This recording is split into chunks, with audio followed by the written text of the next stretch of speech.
Hello, gatekeepers. What is happening? Hello, everybody in the chat. All your wonderful comments. I love to watch you guys say hello and welcome in new people and all the gatekeepers and everything. Oh gosh, what's going on here? Let's get that more centered. So, how's everybody doing? Did you have a crazy week?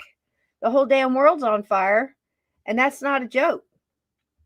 I love y'all. How are my Canadian friends doing? How is everybody? Listen, I've heard it's in Mexico.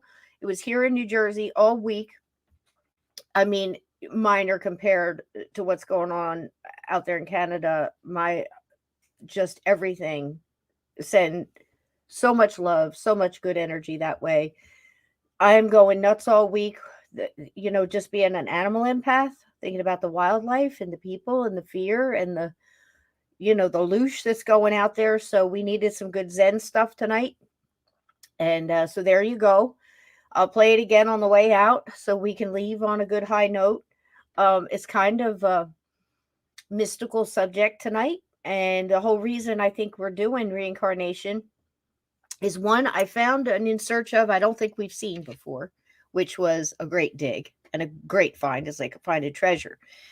But also the question of did we pick to be here at this time? Are my 5-5 out there? Or am I just yammering on mute or something? Are you guys okay? I see everybody out there. And Edna, welcome. Jose, I hadn't seen you in a while, darling. How you doing? You doing good? Kathleen, welcome, welcome. Lindsay, oh my gosh, yikes! It's a while. I know. Smoky skies, yeah. Here, you keep hearing about New York. You didn't hear a thing till it got smoky in New York. Out here. And, of course, I'm watching Dutch Sense. If you're not watching Dutch Sense, DUTCHSINSE, I think. I don't think it's Sense. I think it's a little bit something different. If you're not watching, hello, Caillou. Welcome, Sarah. Welcome, Kathleen. Glenn, I love you. I love you guys so much. Vixen Doe. And Ted, I saw you. There you are. My 5-5 guys. Yep. Yammering on 5-5. Thank you, honey. That's right, Glenn. I love you. So here's the thing. I'm thinking, okay, what can we bring back? It's been a hard week on everybody. I can't imagine the families, in the path of this. We went through this, Colorado and Kentucky and tornadoes and damn tsunamis and volcanoes and earthquakes. Damn it anyway. You know, take the boot off, right? Off the back of this poor world, flat or globe or whatever shape it is. It's got a big ass boot. Just kicking it all around, and I don't like it. So again, it's the innocents that get, it's the kids, it's the animals, it's the people that are struggling, it's the people that gave all so much, maybe made it back out of a conflict. And I'm talking global here, but just talking in America. I'm talking global because this whole thing is going all around Australia, UK, all around. Everybody's going through something right now. So the thing is, how do you stop and regroup? I can tell you right now, May for me was just, it was a harsh. You can feel it, even if you are aware. It starts to envelop you, and you get caught up, like almost being caught up in traffic. Like you really don't realize how bad it is till you're in it, and then you're flowing along, and then you're kind of stuck, so you're kind of moving around. You're moving with the flow because you don't have any choice, and you're just looking for an exit. Let me get the hell off. This isn't the way I wanted to go. This isn't what I had planned. So what do? I'll tell you what you do. You do what I pretty much do every day. You adapt and overcome. You adapt and overcome. You look at the things. Can I do anything about this? Saying I cannot do anything about this, whatever this is not a cop out. It's an assessment. I cannot change this person. I cannot make that person be the person I wish they could be. I cannot make this job more than what it is. Seeing things for what they are is a very valuable lesson in life, no matter how many times you've come back and gone through. I think that's one thing that you probably pick up along the way, right? The shit I can't do anything about, the stuff that, is important to me. However, I keep my eye on it. I'm not going to let it consume me because I cannot do anything about that. And it's also, like I said, it's not a cop out, it's an assessment, but it's also categorizing. Whether you want to look at it like the serenity prayer, God grant me the let me think back. God, so why did I go blank? I know it as well as my own thing, but it's, grant me the wisdom to know, that accept the things I, you know, uh, can change the things I can, and the wisdom to know the difference. I messed that up, but you get my drift. So you can look at it that way, in a very philosophical, spiritual kind of way, um, more of a self-help kind of way. Or you can go, damn it, I can't do anything about this. Am I in immediate danger? Is something going to happen to me? That's what everybody does. Then, moms go, the kids, and, eat the broken cookie. But depending on what your situation is, can you move get away from the job? Can you find something else that's just as good? Can you downsize to make something else better? What can you do? If you can't do anything about it, then you have to make the best out of it. You have to make the best out of it. You can look around, like we talk about all the time, all the animal videos and clips and stuff that I put. I did that in an homage for the kind of in honor of all the animals I've been thinking about all week. I think about the little chipmunks in my backyard. I think about, you know, uh, um, so many running from the danger of these stupid wildfires. But to get back to that, I want you guys to go to Dutch Sense and go into, when you go into YouTube, there's certain tabs. So there's going to be home, video, um, live, because they've separated it. If you go live, it's in a different category than your videos, which is terrible. I loved it when it was together. They just put everything that's most recent. Why they split it up like that, I don't know, because a lot of people's good lives are getting missed. Then you've got something else about, maybe, and you've got community. So if you go into community, in the Dutch Sense YouTube channel, you will see a lot of postings of videos. Now, I've been watching Dutch Sense since La Palma and before that, because he's very good. He's a terrific seismologist. He's watching earthquakes all the time, volcanoes. Um, but he's got videotape of all these fires going off at the same time. What does that mean? You have to ask yourself, what does that mean? And if it was a controlled burn, do you understand how controlled burns are usually done? And when they're done, and where they're done, and why they're done. Ask yourself these questions.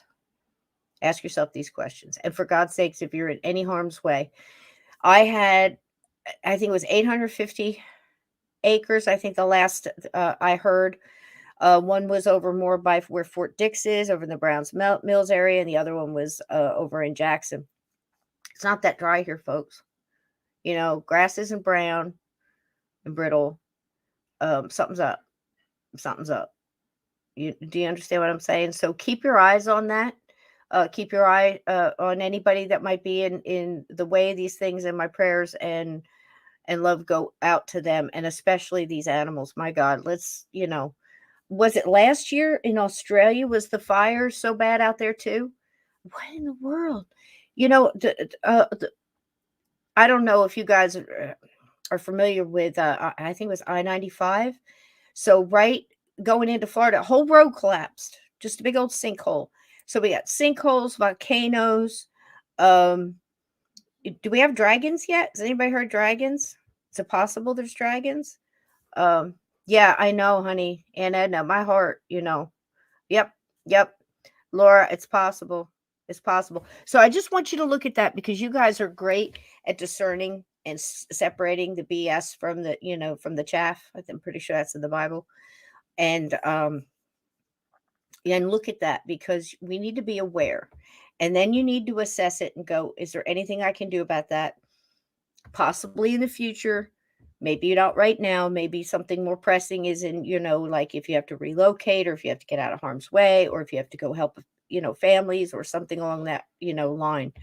Um, I think things are heating up, but no pun intended. Didn't mean to say that, but um, globally, and I'm not worried, but we might have to do some shifting here and there, you know, and keep your faith, keep your hope, because you are in the middle of a spiritual war like none other. If this was in the Bible, it would be probably the biggest chapter. The stuff that is going on right now has been in place, some of it for centuries. So keep your eye on that. Look into Dutch Sense if you know somebody that could use that information and it would help them along. Please send it to them. Please share it with them. Go give him a follow. He got really shared when he did that video where he shows all these fires starting at one time on satellite.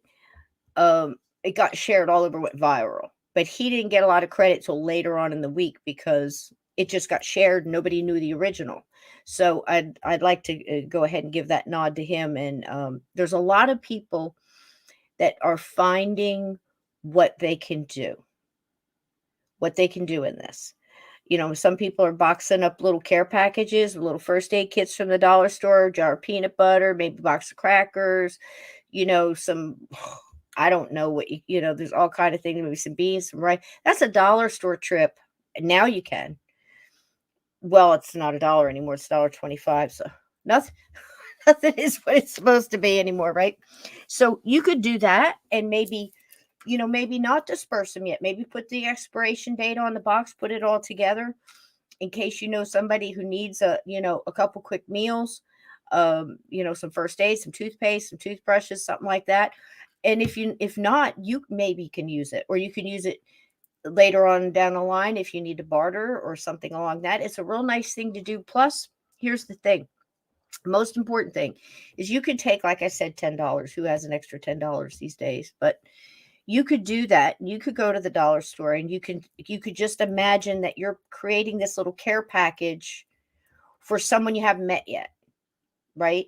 So like I said, toothpaste, toothbrush, maybe socks, whatever. But rice, a couple cans of beans, some whatever, some candle, whatever it may be, batteries and a flashlight, whatever. Make this little care package and then tape it all up, put the expiration date on it, and maybe a list of what's in there, unless it's all the same. If you have a bunch of, you can make a couple of those. What is that, 30, $40 if you make 4 boxes? And then one you've got backup, even if it's a little first aid kit with some Band-Aids and some Neosporin or whatever you guys put on, I use silver, but to each his own. I used to joke because on the kids, I used to put the cat's claw powder and then put the Neosporin over it. It was just to hold the cat's claw powder in. It was like Neosporin was like it was like an inactive ingredient at that point. But anyway, it's a joke in my house. So you could do that. You could get, like I said, go and get a couple of Fist 100 proof vodka. Put that in there. I mean, gosh, there's so many uses for that. All these different things, but label it and pack it up because you feel like you're doing something and you're preparing for something. You're just not sure what it is yet. Does that make sense? So, hey, maybe somebody lost their job and you didn't know what to say. And you go, hey, look, you don't know what to do. So look, this might be presumptuous, but I want to make sure that there's like 2 good meals in here and, and adjust accordingly. I mean, if the electric goes out and that's why you're doing it, then the candles, and add some, a pack of those emergency candles. A couple of solar lights. People can put them outside, charge them for free, bring them inside, put it in front of a mirror in a bathroom. You've got to light. You don't have to burn the candles. You've got to light. Crisco candles. Ted, you got your Crisco candles, right? Those things burn for weeks. So things like that, always have a bug out bag. I'll tell you what, when we were doing the tsunami thing, I'm right here on the coast, man. You don't have a lot of time. You better have something packed to where you don't have to go back and grab it. Your important papers and, pet food, a litter box, all these different things you would have to do, the pet carriers. I mean, gosh, you know, I remember too, there was a gas leak when I worked at PetSmart, and kept getting in so much trouble because I'm a wiry little son of a bitch. And as a manager, I was having to do what the PetSmart code was and what we were allowed to do and not to do, and what the firemen were saying we couldn't do. And I kept going back in to save all the animals. And I probably got caught 4 or 5 times, but I probably went back in about 11 or 12. And I mean, at some point, we were just opening the back door and just, gas leak. The whole place was going to blow. It's just, yeah, exactly, Sarah. All that kind of stuff. Maybe a couple stick of deodorant, vitamins, stuff.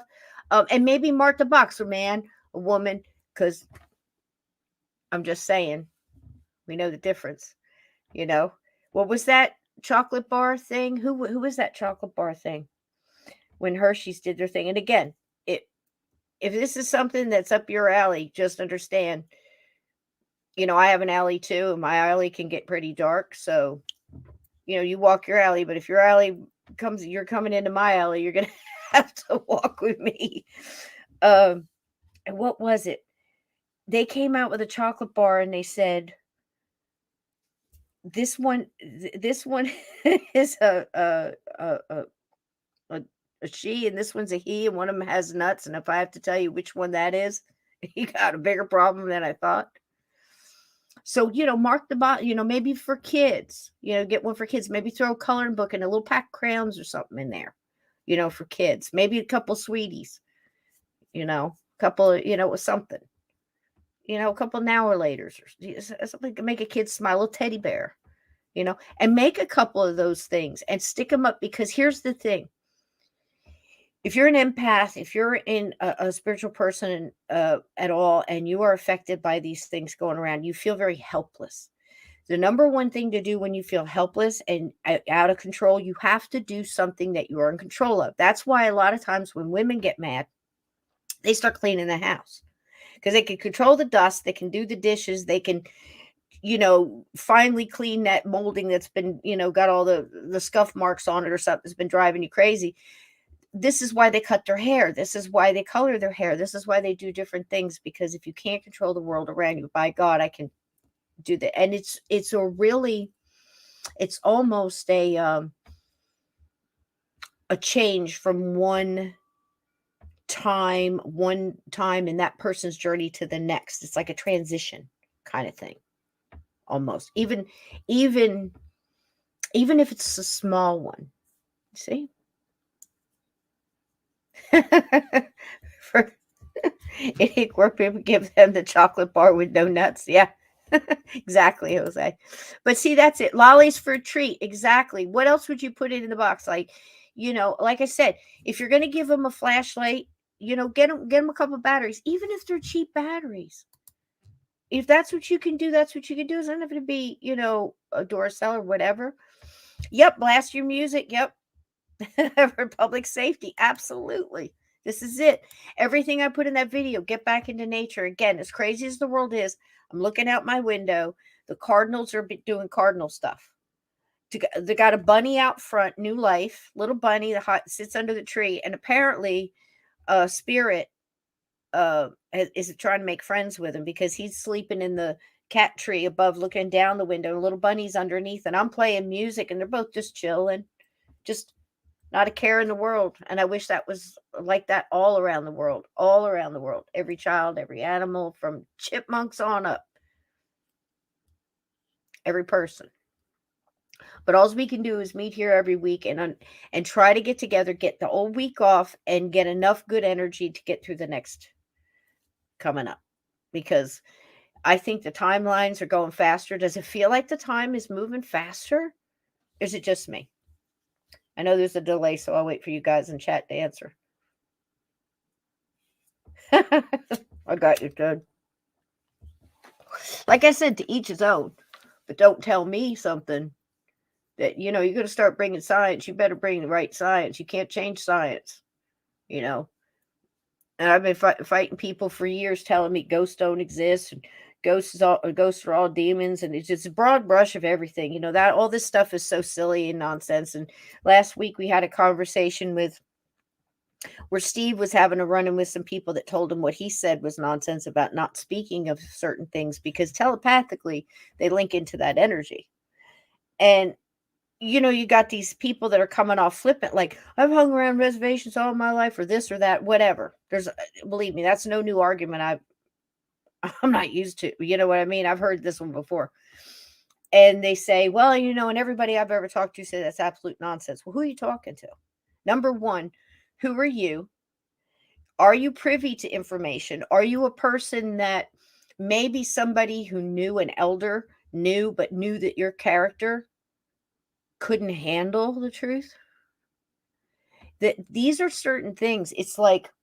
That's like saying, and please don't take this wrong, but think about it this way.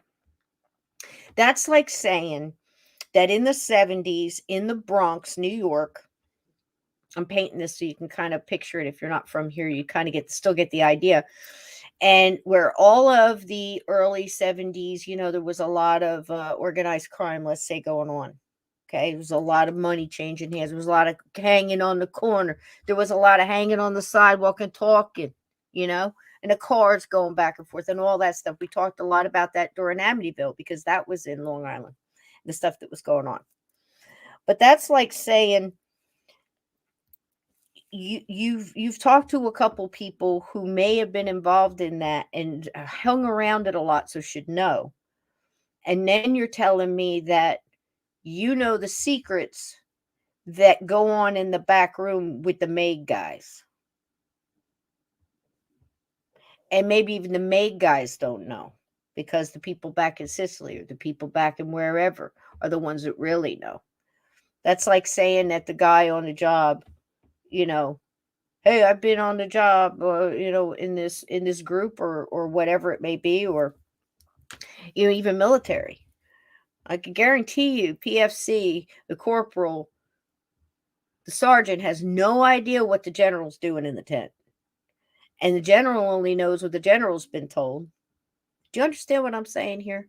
To be that arrogant to say, I know all things and you are wrong, and to attack somebody who's trying to give you advice to keep you from being drugged through the third ring of hell, and you're being snooty about it. So what I usually tell those people is, okay, go ahead. Go ahead. But don't say that you know everything, because I've been in this for 60 years and I don't know nothing except that there's stuff out there. Tonight's subject is reincarnation, and that kind of fits in with this because this whole feeling, because I have more proof and evidence through my lifetime. So again, not as long as ghosts, but I had memories past life. I've talked about that before. I can remember talking to my mom, scaring her to death because the things I'm describing, a 6-year-old, 7-year-old girl shouldn't be describing. She probably thought I was a Looney Tune. I'm surprised it didn't wind up in the Looney bin. If it had been now where they're just drugging it, every kid that, ties his shoe different or something, it just, you better drug them because you're not falling in line, yeah, okay. 47% of all statistics are wrong. That's funny. I am no longer comforted by statistics, Kathleen. What's that from? If you know what movie that's from, I'll give you a hint. I think it's an M. Night Shyamalan. But I love that line. In fact, I think he said it. I am no longer comforted by statistics. Are you? There's always one. That's right, Sarah. There's always one, man. There's always one. So that was a real fast blast. So we've covered it. When, if you need to do something to make yourself feel like you're doing something, even though you don't really know what's going on or what's coming, the boxes, it's a great thing. Dollar Tree, maybe one a week if you can afford it. Maybe go and do a couple. You guys know what you can do. And, if you can't do that, I mean, you can't get meat and stuff like that, but maybe a couple cans of chili. I mean, who's going to be picky if if they're having a hard time eating, you know? So, and I'm going to say right now, get them food. Don't get them gift cards because people will eat food. People sell gift cards. If they're hungry, more than likely they're going to eat it, you know. But and again, it's a sad thing in life. You give somebody $20, are they going to go buy drugs or are they going to go buy a sandwich? So what do? You go buy them a sandwich. That way your money goes where you want to go. That's all something. It's something. Again, if you can't do that, what do you know? Do you know how to can? Put up a couple bulletin boards. Do they still do that? Like if you're in a community or you have a library or something like that, or one of these apps where, like one of those meetup, not, be careful, but maybe do something like that. Say, look, I know how to can. Does anybody want to learn how to do that? Let's say a gathering of, grannies or something, and teach and bring a kid and show them how to do it. Show them how to sew a button on. How many 20-year-olds right now, I don't care what kind of degree they have, do you think could hem a pair of pants? Sew a button on the right way so it stays on, so it works. How many do you think could can tomato sauce? See what I mean? How many could grow a tomato? I grew potatoes in boxes last year. And I did different kinds just to see a bucket, just to see for people who have porches and things, So the things that you can do, sort that, you know. Um, and it also keeps the traditions alive. Like we were talking last week about the cameo, like somebody would clutch that cameo. How many people here have seen the Grapes of Wrath? Ever seen it? How long has it been seen that one, right? I watched it not too long ago. Really put shit in perspective. Really put shit in perspective. Those people got tore off those farms. They had been in that farm for decades and just got moved up. Very much like is happening to people in these mobile home parks right now who bought their manufactured home or their mobile home. Back in the day, we called it a trailer. Some of these homes are more beautiful than some of these McMansions you see around, but they've paid for it and they're paying lot rent. Well, people came in. The big new thing now is to go in and buy the land up, double the lot rent, and they say if you don't like it, move the trailer. Well, some of these mobile homes have been there forever. Do you know how much it costs to move a mobile home once it's been established and you're not dealing with a company where they're trying to sell you something? $5 to $10,000, depending on where you're taking it. What old couple that is trying to miss a meal right now to pay for their prescriptions can afford to have their mobile home moved? So they got to sell it. You know what I mean? The HOA is cool with it. Taters in your front flower bed, good for you. Tell you what, those HOAs, man, they can get a wild hair up their bonnet, and I'll tell you what, gotta watch them. Gotta watch them. They're good in some cases. Keep the neighborhood, but give a person another chance to be a busybody. I'll tell you what, good swift kick in the pants. But that's what's happening, and things like that are happening all over. So a lot of families are moving back in together, or groups are getting together and moving in together to help each other out. And I don't see anything wrong with that. Look at the Golden Girls, worked for them. You know who else it worked for? Designing Women. They were okay with it. Didn't a lot of them live together? That's it right there. Get together in a group, move in together, and get a television show. All fixed. There you go. Be millionaires.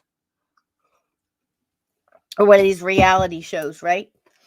But like I was saying, with reincarnation, I think I have more evidence for it than against it. I can't say it's 100%, and I've had experiences myself. But these children, and I can again, I don't have any kind of memories that are even close to some of these kids that, come back and can describe, the inside of the plane as it was going down, and what company they were with and what their names were. And then you match it up, and, you have to go digging, but they match up in some cases, and they had no way of knowing. Nobody in their family knew. That one we talked about last time we were talking about this was last year or 2 years ago. We were talking about the one girl who she couldn't talk much when she was first, she was little. I think she was all the way into kindergarten almost, where they were afraid she was never really going to speak. And she was kind of a loner. And she was the one that was a silent movie star. And she was very, knew all these things about Hollywood. She was always wanted to see these old silent movies and stuff. And she remembered her old boyfriend. And they kept digging and digging, and they found it all. You remember that? How can you just throw that away as coincidence? And I was going to do I was watching another documentary. It was from the 90s, out of the BBC. And they were talking about it, but it seemed like they were leaning heavy on the brain makes it up, very much like an NDE. Hey, Kathina, how you doing, sweetie? Like your mind makes all this up, and it's, what you think it's all brainwave stuff and all this other stuff. You can't make up that this kid knew. Like, look at the one with the guy who wrote the screenplay for Gone with the Wind. Do you remember that guy, that poor kid? And he knew how he died. He died with a tractor, fell on him, remember? He talked about, that's my movie. And his mom was like freaked out, but the dad was digging, And with the internet, it's a little bit easier to do now, but it takes some time. This isn't an easy thing to do. It's harder than genealogy because, what are you going on, right? You can't tell me that there's not something there. That's what I'm saying. And I think that connects in with reincarnation and incarnated, like Lynn Monet tells us. We incarnated to this time. We chose to be here. Interesting. What a time to choose to be here. We had some balls, didn't we? I mean, honestly, think about it. It's like, I'm going to go back during this time. Yeah. Okay, wait a minute. There's going to be tornadoes and earthquakes. Have we had locusts yet? We had murder hornets. Does that count? We had bees in New York today attacking everybody. Lord knows where they came from. And I can't understand how they're not like passed out with all the smoke. And here's another thing, talking about smoke. Now, I'm not suggesting anything here. So I want you to read, between the lines a little bit. But I'm not really suggesting anything. Again, watch Dutch Sense and tell me what you think. You have to decide. But something else is funky about it. The fires in Canada, when everything started coming this way, the sun was extremely orange. The smoke was orange when we were seeing all this. And I'm not talking about reflection from flame here. Orange smoke, as far as the eye could see. If you've not seen any pictures of New York and, the Washington Bridge and, the horizon, there's a real nice one where it's like the New York skyline and Godzilla's there. And I'm like, did that happen today too? Do we had Godzilla today as well? It's like, why not? But interesting. It's orange. I ask you, what color do wildfires burn? What color is the smoke on a wildfire? Asking for a friend. What burns orange? Couple things. Look, I'm no chemist. I'm not a scientist. But there was something that went missing. I believe it was on a train. with 60,000 pounds that just disappeared. Of what? And what color does that burn? Asking for a friend.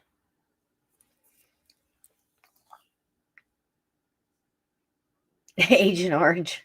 That's a really good guess. Just think about it. What a time to be alive. Yep, absolutely, Ted. And helicopters. Look up a little thing called ammonium nitrate. Like I said, 60,000 pounds went missing about, 2-3 weeks ago?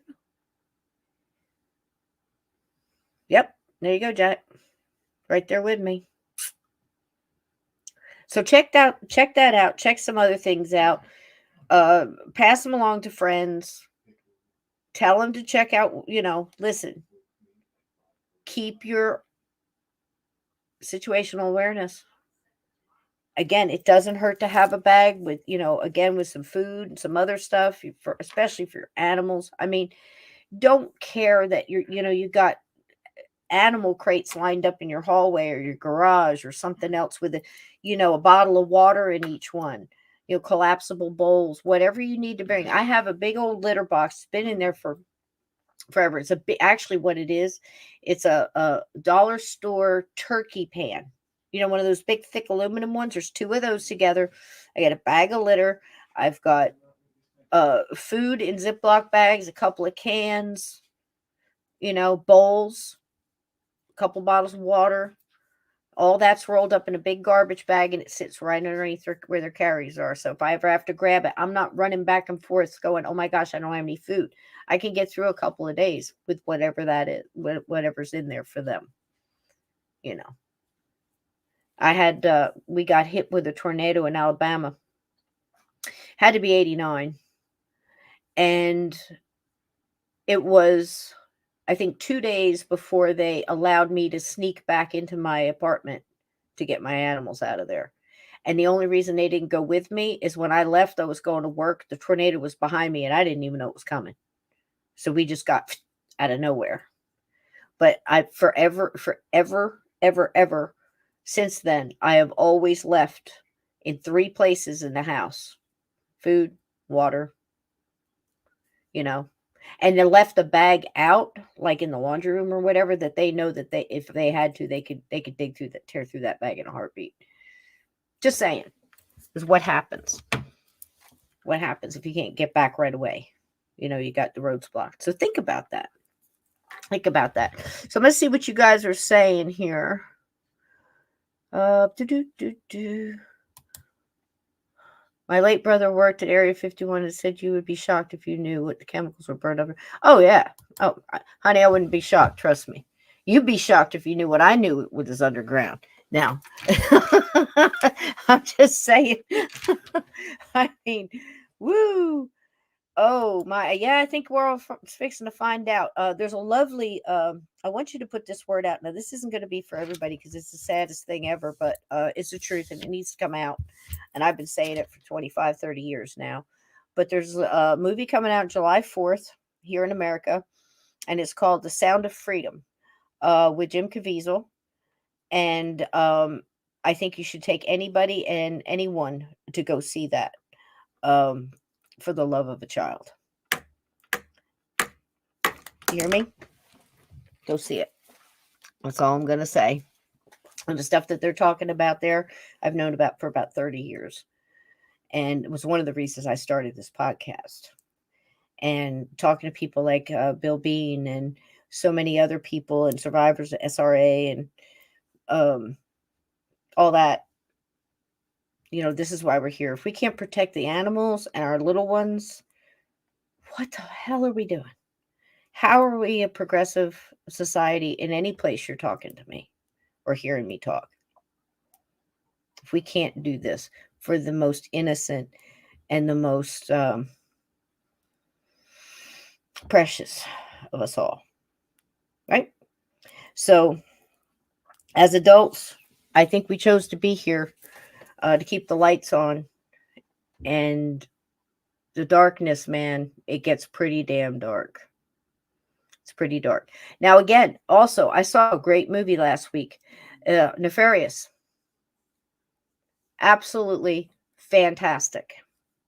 If you don't understand how, and again, even if you think you understand, we all got something to learn. Little pieces here and there that go, oh my gosh, that makes so much sense. Like when we watched The Ravine, how powerful was that movie? This is similar.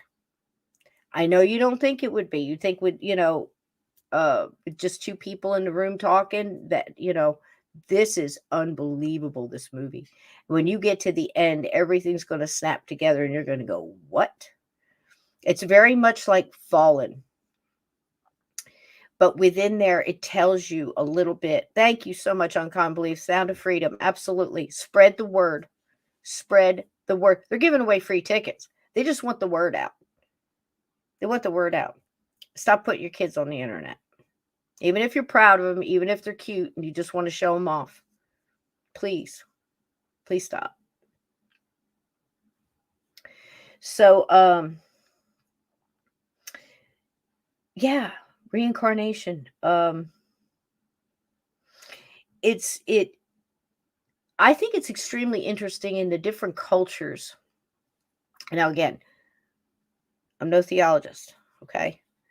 And I don't pretend to know about all the different cultures and who believes in reincarnation, who doesn't. I think there's quite a little bit in everything, certainly in the Bible. Certainly in the Bible. Oh, you're so sweet, catnip and funny, honey. You darling Ted. Thank you so much for supporting the show. We love you and your waggy tails. Not yours, but you know what I'm saying. Thank you, darling. Thank you so much. And if you want to contribute, please just hit the like button, because that gets past the thank you so much. Gatekeepers, give them bacon, baby. Give them bacon. I got popcorn because we got Leonard Nimoy tonight, Ted. Are you excited? Leonard's with us. So the different cultures, I mean, some of them are, I think the word karma gets used a little bit, too many different ways with this. It's like, I don't know how you guys feel about it, but do you think it's kind of like when we're here, you do something bad, you're going to come back and you're going to be forced to be that person? Like in Twilight Zone, there was an episode where a guy was a really horrible racist, and he was just mean and he was rotten and he was just, everything was so stereotypical and he was just ugly about it. And I've known people like that in my life, and I've never liked being around it. And when I was a kid, I saw a lot of it in the adults, and some adults I was shocked at, and in different directions. And from the people, you know what always amazed me is, like, if I was in one state or one place, and there was always groups that were, against the other group, especially in New York, because you had so many like little packet, groups of Little Italy, and you have, little Russia, you have, Romania even. I mean, it was just all broke up like little Korea. And I can remember, even back then watching stuff like the Bowery Boys and the Dead End Kids. Probably those movies and shows were done in the late 30s, early 40s, maybe. And just the different ways each group would talk about the other. You're a stinking this, and you're nothing but a greasy this, or you're just that, or those rotten Irish and their cabbage messes, the whole apartment building smells like it, and those Italians and their garlic, or whatever. Everybody had something to say about the other group.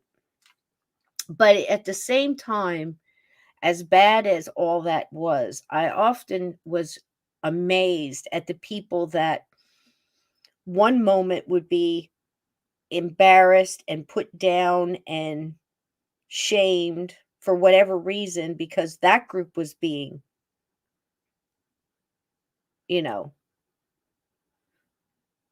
treated badly. Then what do? They find a group that they felt it was lesser than them, and then they went and repeated it. Yeah. Isn't that an amazing thing? You wonder how in the world. It's kind of like abusers, keeping the circle going. It's ridiculous. You think by this time we'd be able to take people one at a time. One at a time. I know plenty of people that are messed up no matter what they are. And I know people that are sweet and loving and kind human beings in every shape and form you could imagine. And I think progress should have something to do with that kind of higher thinking. One at a time. How long is it going to take? For the love of God, right? But in this Twilight Zone, he was a horrible racist, and something happened to him. I can't remember how it changed, but all of a sudden he was that person. He was Asian, or he was, I can't remember. I think he might have been in the Vietnam War. I can't remember what. But they repeated it again, I think, in the movie. I think maybe Vic Morrow played that. Is that the one where they got killed with the two little kids in the helicopter crash in the Twilight Zone movie? I think it was. But boy, I can remember seeing that as a kid, and I think, well, that'll teach them. If you have to walk a mile, like Steve said last week, in their shoes or their moccasins, right? But is that karma? Vic Morrow, thanks to D-Rock. So is that karma, though? So, like, say you're a bad guy who, wanted to be a dog catcher just so, what's that movie? Was it I think it was Barbershop, where he just wanted to be a dog catcher so because he hated dogs and he wanted to be mean to dogs. Well, is he going to reincarnate, like, say, as a dog to understand what it's like to be a dog? Is that karma? Is that reincarnation? And is reincarnation for that? Or is it something completely different?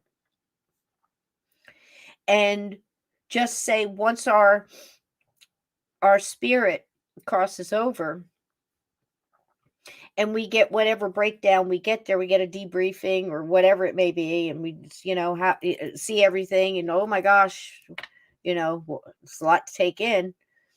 And then it gets sorted and we judge ourselves. Are we reincarnated because we go, oh gosh, I could have done that better. I'm going to go back and do this again. And I have these questions. I think there's a lot of in between questions there too. There's a lot of scenarios, in there, the possibilities, whether it's the culture, whether it's a religion or any of those things. I believe, isn't it the Buddhists that say you can come back as, like, say you'll come back as a cricket, or you'll come back as a this, or can't remember. But it's so interesting. So interesting. But I think we get to choose to come back. Possibly. Because we've talked about the soul groups and things like that. And I'm an advocate for that. I can dig that. I can track that one. Can't you? Think about that. Like souls that you're familiar with, your energy is drawn to, right? The washerwoman. Yeah. I've heard some crazy stuff about my past lives. I'll tell you what, I had a reading once and gave me the whole name, how it was spelled. Basically, I was a soldier in the army under Mary Queen of Scots. But they told me I was born and from England. All of it matched up. But I died on this a certain soil in France. Hadn't heard of any battles with that particular thing. Went and looked it up and found out that they went in for provisions and supplies. There was a skirmish, and of course that Stewart, it was Paul Stewart, was killed and died right there on the beach. That was one of my lives. I was always a soldier, always a warrior, always, until I ran a plantation. I'll never forget sitting in front of the medium that told me this, and I just went, oh my God, please tell me no. I could, maybe that's why. And the whole time she's telling me, I'm thinking maybe this is why I'm such a stern person about taking people one at a time, because I don't believe in all that mess. Now, if you're in a group that's known for, you know, stealing cars and, whatever, and looting a place, and that's your MO, well, yeah, you're in that group. And of course, you're going to be judged because you're hanging with that group and you're doing these things. That's different. But saying somebody has got to be one way or another because of their blood or their skin or their heritage, you know, I'm a firm believer in there's some there's some truth to some stereotypes. I'll be the first one to tell you, you know, because of DNA things and stuff like that. I mean, they knew the Native Americans couldn't drink, not like others. It's just something different. Boy, that's true. My brother will tell you he won't drink anything he can't read through. That's pretty much, it's all bad for us because we just want to fight. It makes us crazy. My family. So there's that. So do you think that it's I just think that sometimes when they put so much stern detail to it, and it says it's this way or that way and nothing else is possible, I think it works more like all of it's possible. All of it's a little correct. And it's a bigger picture than we can imagine. That makes sense to me. But it would seem to me, Jack's got something here. It seems to me that we would have, if we have free will here, and free will is so important, not only in life, but as a ghost, free will is that important, then why wouldn't it be important as a spirit, choosing whether or not to come back or not? How many NDAs have you heard about where the person is talking to what they feel is a higher being, and they're saying you have to choose, go back, or stay, it's not your time yet. You need to go back. You've got things to do or something else to do. It always seems to be that kind of a thing, but you still have a choice. Don't you? Isn't that interesting to think about it? Jack says, from what I've learned, karma is stored negative trauma that we can choose to come back and integrate in a positive way. It is not necessarily bad, just something we need to change. Beautifully put. Love that, Jack. Yeah. And I think it's free will. I think we get a choice to go back and change it or fix it or do it better or learn it better or handle it better. Right? Because we've also heard that when you're in these soul groups, you'll say, okay, I'm going to try to go in and get my vibration higher. So I've got to live through some crazy stuff. So give me an alcoholic father, a mother who doesn't want me, or, this, and this. We start picking all these things and, throw in migraines or something, some other horrible thing. And then we go, yippee, and we get in the slide and woof, back in. It's possible. Because I'll tell you, there's been many a times in my life I've cursed myself saying, what the hell were you thinking? How many people are doing that right now? What was I thinking? Boy, I'll tell you what, they say, it's like if you live through it, it makes you stronger. It's true. It's true. I laugh and when I see some of these young kids and I'm like, okay, I said, the universe has a way of fixing stupid, but it's going to hurt. It's going to hurt. And some of this stupid and ignorance is running around right now, boy. Woo. There's some stuff coming. Yep. So again, just to sum up before we start our thing here, I know we've yammered on for a while, but it really all does have something to do with each other. It's like, what are we doing now? Right now in our lives that's going to screw us up when we get back over there, right? And we start choosing. If we know about this, why can't we start now? That's why I'm talking about the boxes. That's why I'm talking about, I know it sounds strange, little things. I think the little things count. I really do. The little things you do and nobody else knows. Nobody knows you did it but you. Maybe, you gave up your lunch because, there was a hungry animal or something, off to the side and they were, I've done that. Here's my whole sandwich. You need it more than I do. Fed a little bird the other day that was in the middle of a kind of a, in between two highways, and it was just trying to eke out a life. And this poor bird that should be building his nest in a tree or a brush or by some beautiful flowers or a stream or something is up in a gutter of a building, nothing but blacktop and stuff all around. And I'm thinking, my God, how adaptable are you?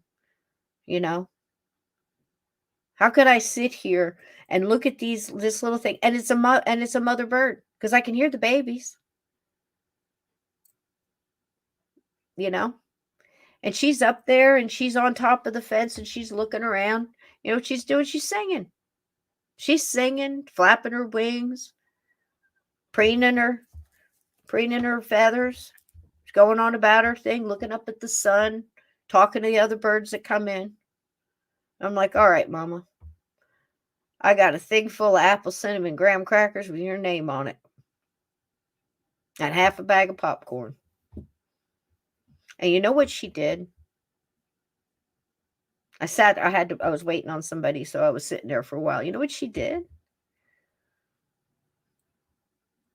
She went down there. She ate a couple pieces of it. She tested it both.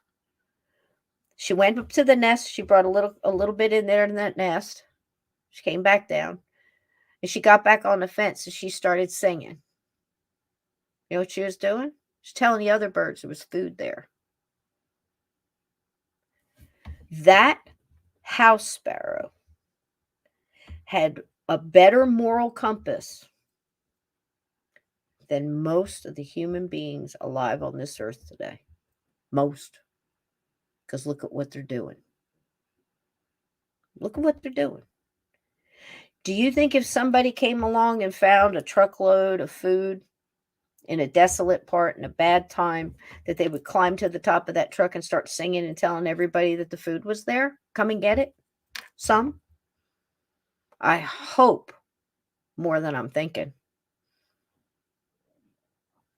But before you answer that question, ask yourself what the last line you stood in, the bank, the post office, the grocery store, getting gas, where you were around public and just for a quiet moment stopped and listened to the conversations going on around.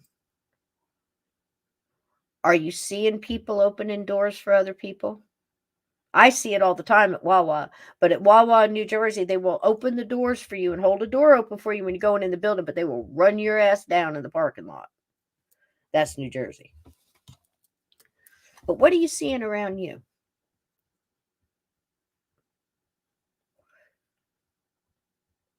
Crazy, right? You think about it. That little bird got up there and just started singing. Before you know it, there was 3, 4, 5, 6 other birds. They came down and got some food and they went off and they came back and they started singing. It's not just them. Nature is adapting to the evil shit we have surrounded it with and is trying to find a way to survive. We need to do the same thing. Not just survive, flourish. Bright. Shine your light so bright. And when you feel like you're getting drained, you look out there at nature. And you see those cardinals still going on about their business. That chipmunk is still storing his nuts. He's going on about his business. Sun keeps coming up and down. Comes up in the morning, it's down at night. So whatever they throw at you, aliens, here they come. You know?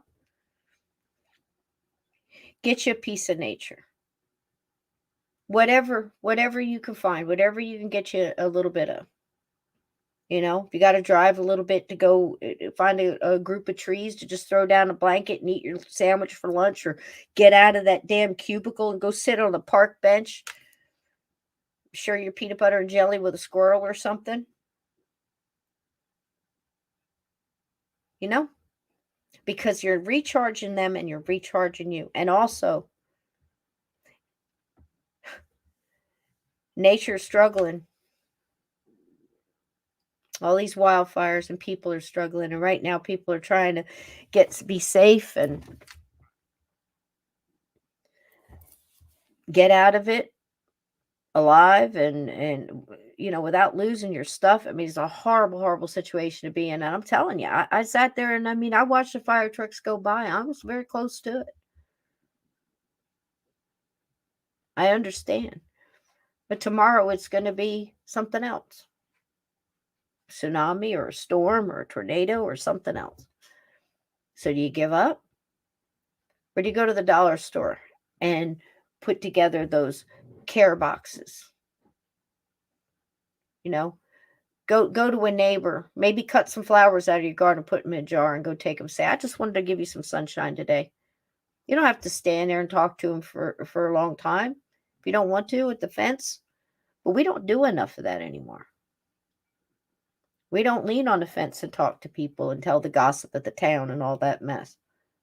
They've trained us to get in our cars, go where we're going, get out, go to work, pay your bills, have more bills than you can pay for, live outside your means with credit, and put more value and more stock in a car or a boat or a vacation than spending time with your kids inside a house, or your family, or getting to know your neighbors, or joining a community to make your neighborhood better, or your whatever it may be, or your farm or your town, or start a farmer's market.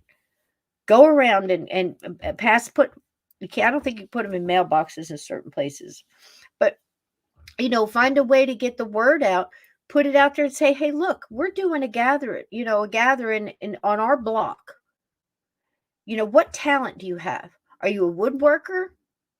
Are you a plumber? You work on cars? Do you know how to can food? Do you know how to hunt? Do you know how to fish? Do you know how to sew? Get those trades back, people. Get those skills back and teach them to somebody young, or somebody that just wants to learn for themselves.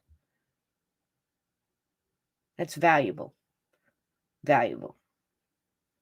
More precious than gold. Teach a man to fish, right? So there you go. So I think this reincarnation thing is very important, because I think everybody in here has been incarnated for this time. And if you want to understand more about this time with all the craziness going on, and as you see, I'm smiling. I fucking love this shit, man. I know I'm not the devastation, not the worry, not the fear, not people losing their jobs and people being sick. That's not what I'm talking about. I'm talking about the stuff behind the scenes that's important. Is spiritual warfare. And when I see the enemy get as scared as they are right now, it makes me smile. It makes my light very, very bright. And there's a lot of things out there to tell you that that's exactly what's happening. Run. Run. Your time on this earth is over. You are not going to win this. The light will win. Light will win. And light ain't going nowhere. Strongest thing ever put here. Light and love. When we have each other. When we get together, that light's pretty damn bright, ain't it? Just don't let them get you scared. Okay? Don't you be scared. We got this. Okay.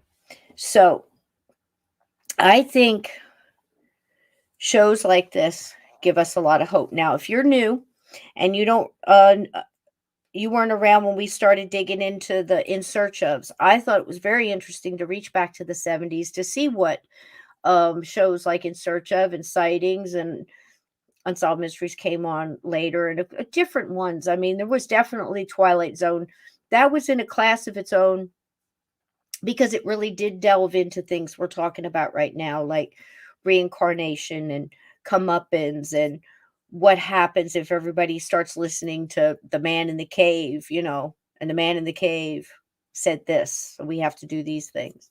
Hey, Bobby, you heard me, didn't you? We winning, baby. It's fire, ain't it? I'm like, yep, yep, yep, yep. Said this 6 years ago. Here we go. Got a party now. So, as far as the reincarnation and the shows, it's so important, I think, to dig back to those documentaries and those shows that try to tell us the truth as they saw it then, as they understood it then, whether it was a haunted house or a possession or any of these things. Because look at all the stuff we uncovered from Amityville, right? And we started off with the In Search Of and said, okay, this is what they were saying then. This is what they were selling then. And they were trying to dig it up. What have we found since? Has it changed? Yada, yada. So it's very interesting to look back and see what was going on in the 70s and what they were telling us. And have we learned anything since? What's different? Well, it seems that in the paranormal, metaphysical, supernatural, mysterious world, whether it's Bigfoot, UFOs, aliens, certain mysteries like Bermuda Triangle, mysterious missing people, ghosts, all of these things, possession. It doesn't seem like even since the 70s that we've changed our minds much, even though we must have learned so much in those decades. Hey, how you doing, 14 Digital Shaman? How you doing? Welcome, welcome. Let me see what you're saying here, sweetie. Hold on. It seems that we live in a reincarnation soul trap matrix. For me, I have had enough old religion. I understand. Absolutely. So it's like this, and I'm going to tell you this. What I believe wholeheartedly is it's free will. Now, I have heard very deep discussions from minds, with PhDs out the wazoo that will tell you,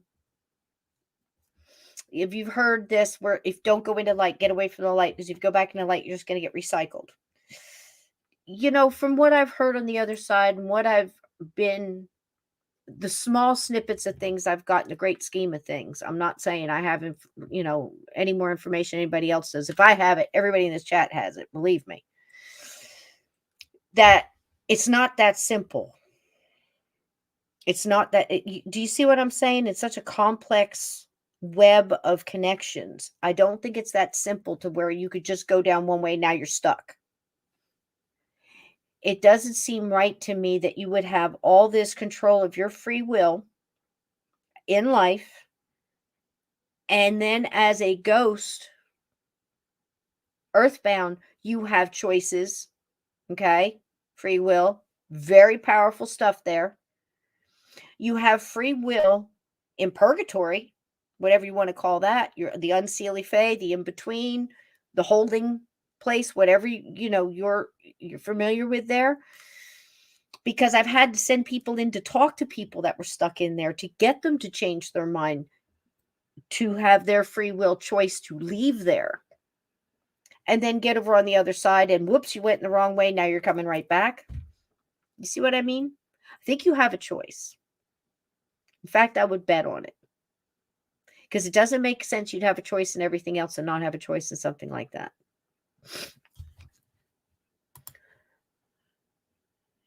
I don't know, Kevin.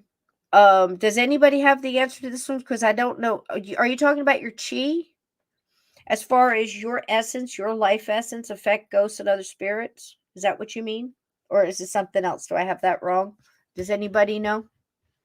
Because I would say if you're talking about your essence and your core, whatever you want to call that, your soul, absolutely.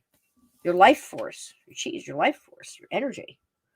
And of course it would. But if I have that wrong and you're talking about something else, darling, I don't know. But this is a very smart chat. So if somebody can answer, Kevin, I would appreciate that. Because again, if I don't know something, Kevin, I tell you, I don't know. But I might be reading it wrong and I might know exactly what you mean. It's just that I'm not understanding it the way.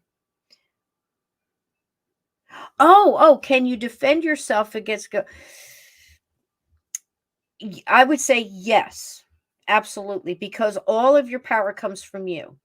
You have the power, and that's what honey, if you didn't have the power yourself, then the evil things that come along to try to convince you you don't have power, that seems to be the number one thing. Once you realize that everything is within you, your life force is the most powerful thing. Absolutely. You can use that to defend. You can learn not even against the dead, but the living.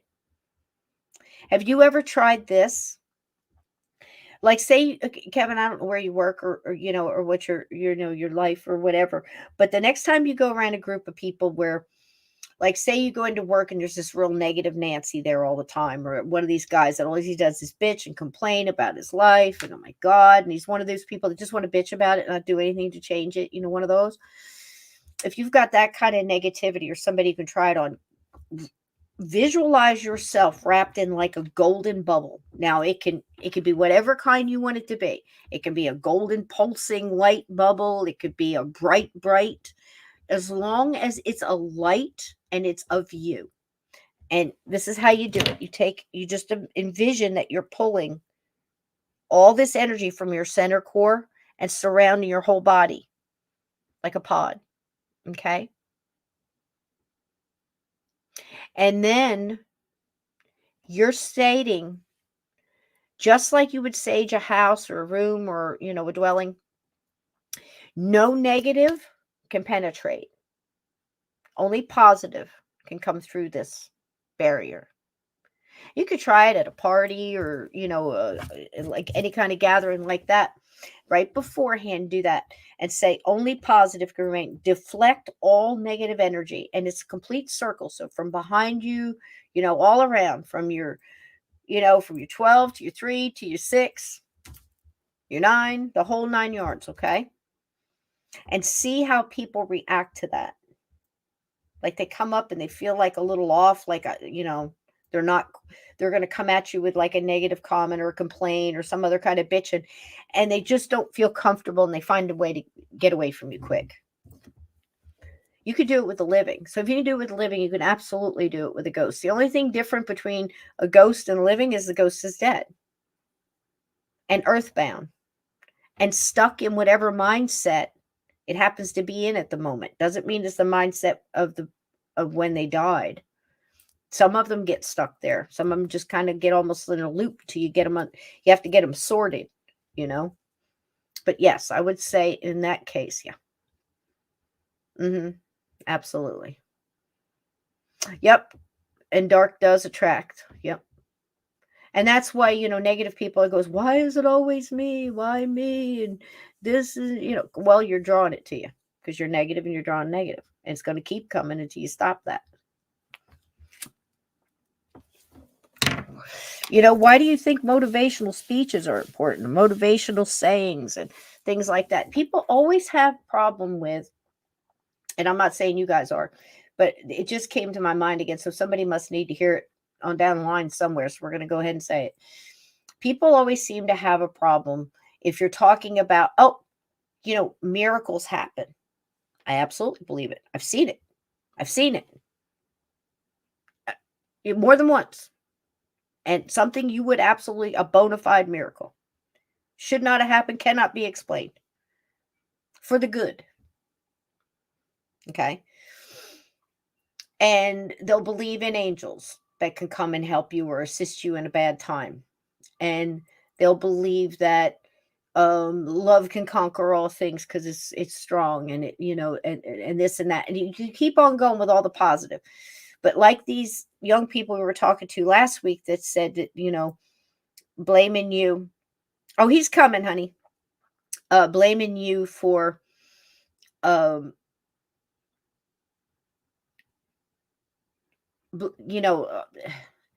kind of saying that, all of that stuff that on the bad end, none of that stuff can happen.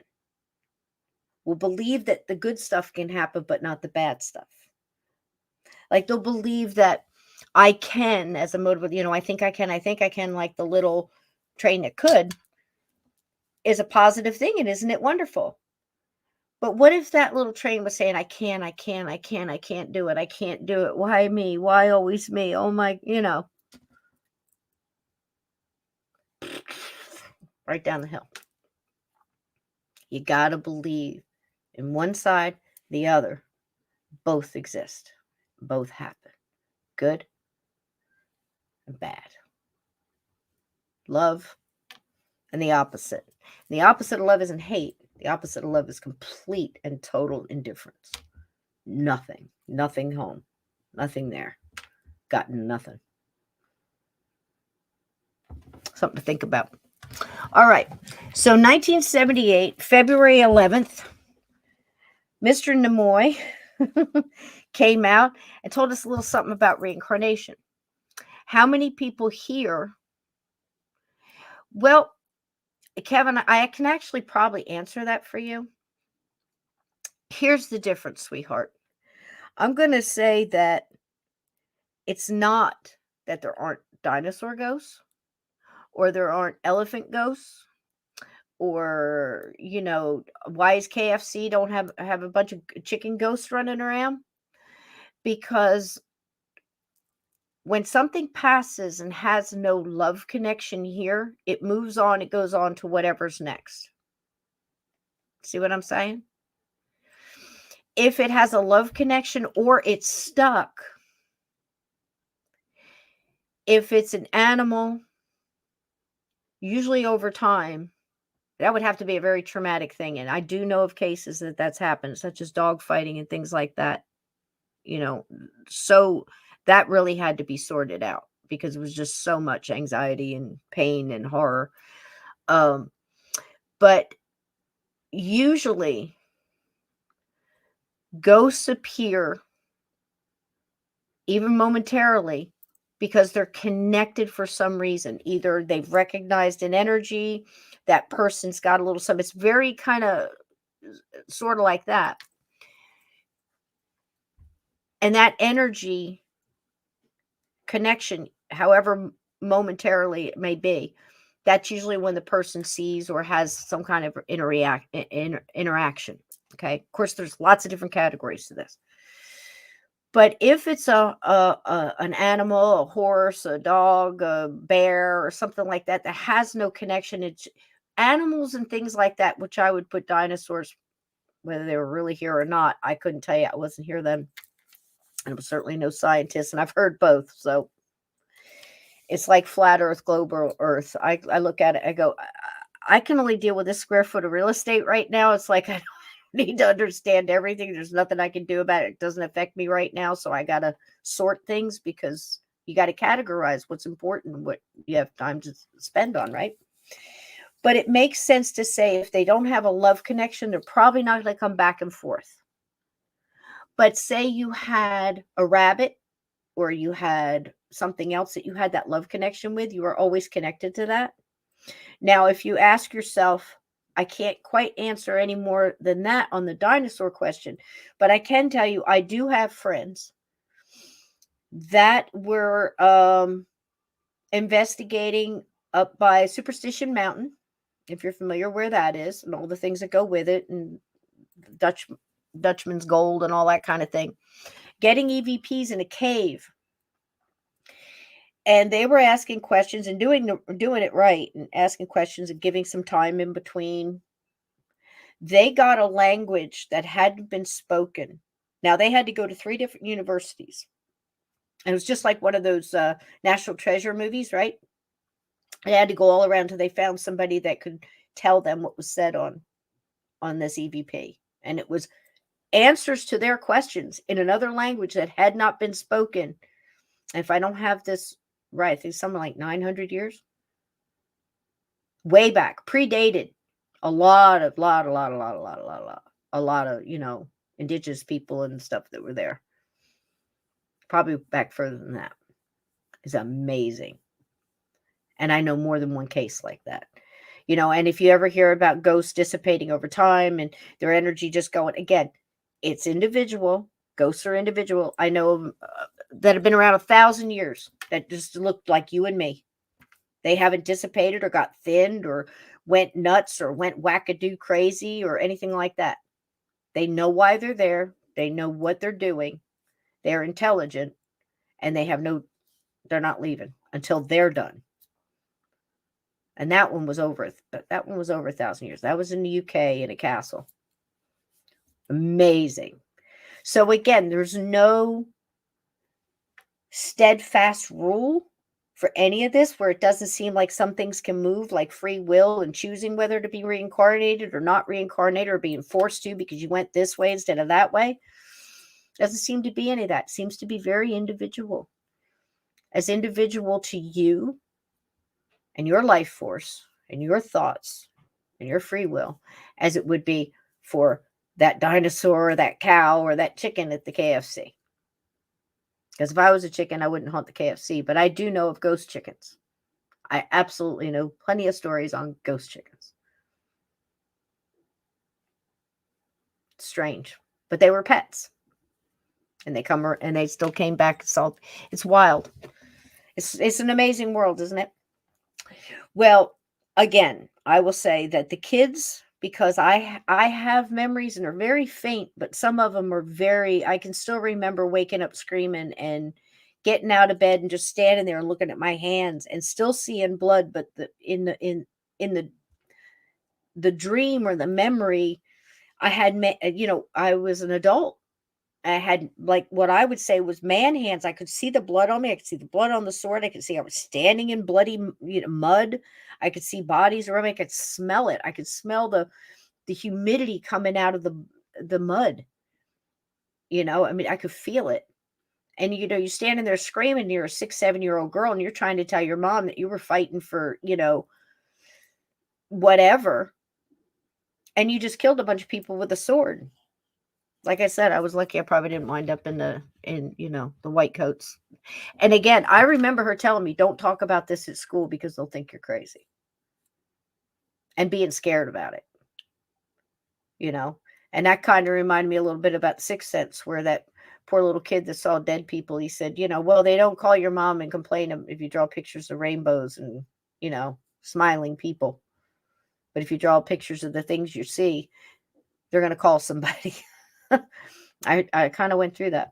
So February 11th, 1978, this came out. And I also discovered a little thing here I didn't know. And I'm going to share that with you at the end. All right? So let's watch a little Lenard. If you got your popcorn, smoke them if you got them. I don't have bacon caramel popcorn tonight, but I do have some Orville Redenbachers that's sitting over here looking pretty good in this bowl. So I hope you brought snacks. And we can talk through this if you like. And if you got anything you want to shout out during, I'm going to be watching the chat and stuff like that. We'll throw it up or we'll stop it and we'll talk about it, because I think they make some good points in this.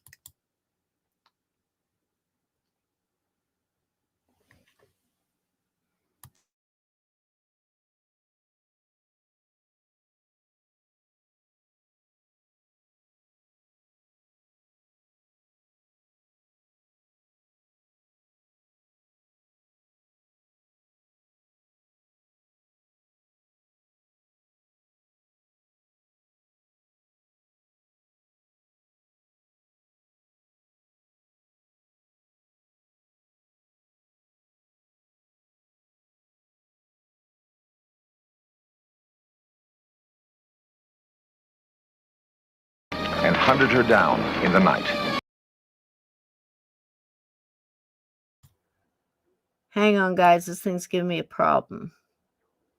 It's going to be okay. Sometimes Chrome loses its shit. Okay, here we go. Events that happened in a former lifetime. It is a strange phenomenon called reincarnation. There's the story of Maria, a little girl who lived a long time ago in a coastal village of France. Maria had a special touch with living things. It was said she could cure animals and people of illness. The villagers called her a witch and hunted her down in the night.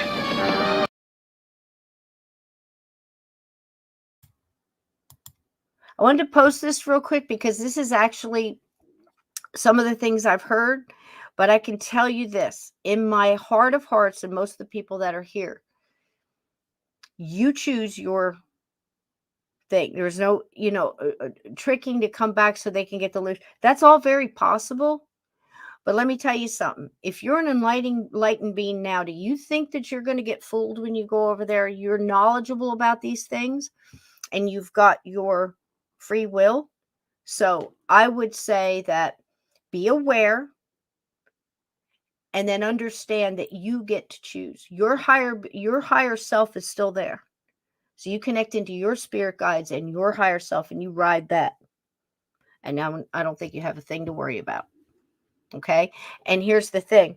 You can actually starve them now by just not being in fear at all and be in love and light. Okay. That's my thoughts on it. I'm no scholar on it, but I'm pretty damn sure of that.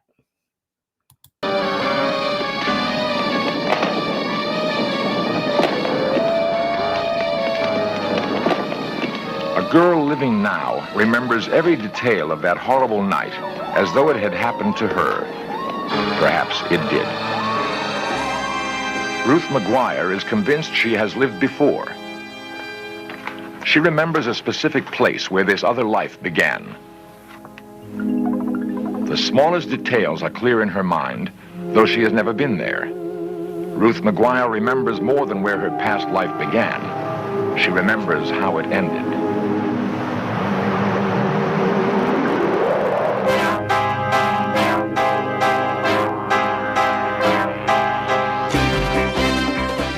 This series presents information based in part on theory and conjecture. The producer's purpose is to suggest some possible explanations, but not necessarily the only ones, to the mysteries we will examine. Men of vision are rare in any time. In the pioneering days of American industrial expansion, Henry Ford was such a man. In his later years, Ford would be acclaimed as the father of the assembly line. Ford's genius embraced another idea. He believed he was immortal. Ford thought that his essential being or soul would be reborn into another body.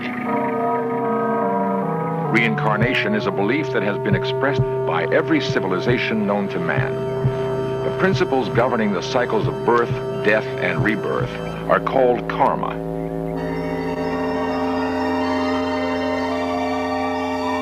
Karma means that a soul progresses from body to body, life to life, until it achieves perfect harmony with the universe. Thus, one who suffers in this life is assured of at least the possibility of a better break in the next. Do you guys think that's true? I know we talked about it at length in the beginning with all my little side steps and everything. We kind of covered it. But do you think that's true? To achieve ultimate harmony with the earth. So again, I state, what if we do that now? What if we try to do that now? It's almost like, I know a lot of us feel like we're running out of time. It's like time's moving faster. So what are you doing with that time? Think about that.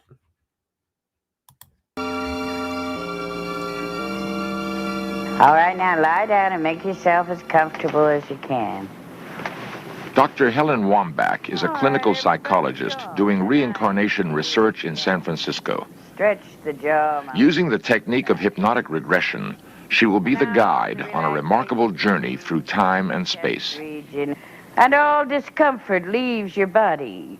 And you're floating on a cloud, and your body is very, very heavy now. We're going to float back all around the world, back into past time. When I call out the name of a place, let images come into your mind. An image for the Far East, an image for Central Asia, an image for Europe, an image for the Near East and Africa, or an image for North, Central, or South America? Now choose. You have chosen. I'd more or less picked Scandinavia. I couldn't get out of the snow.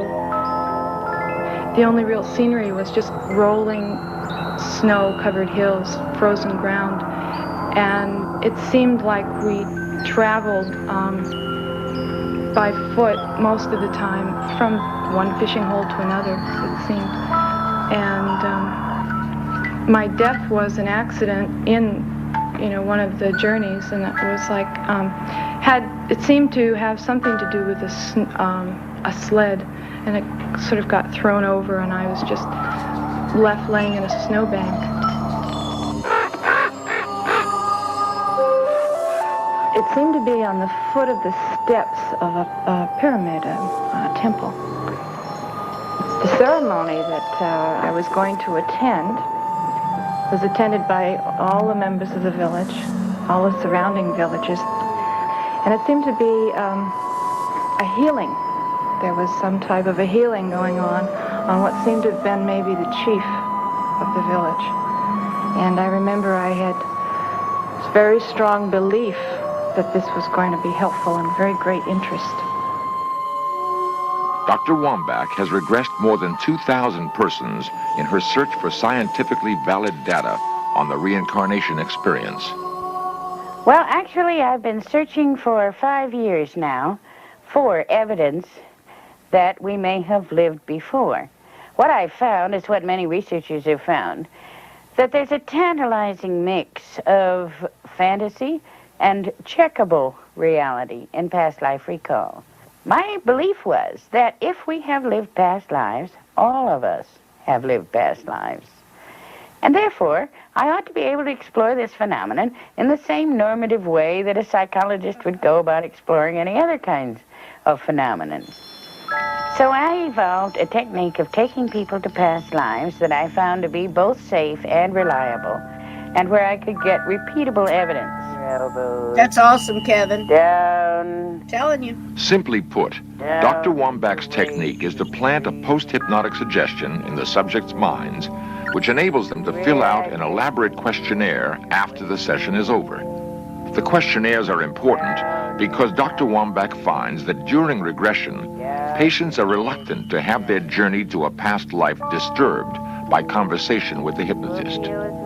However, Dr. Wambach will occasionally use the standard question and answer technique to explore an unusual case.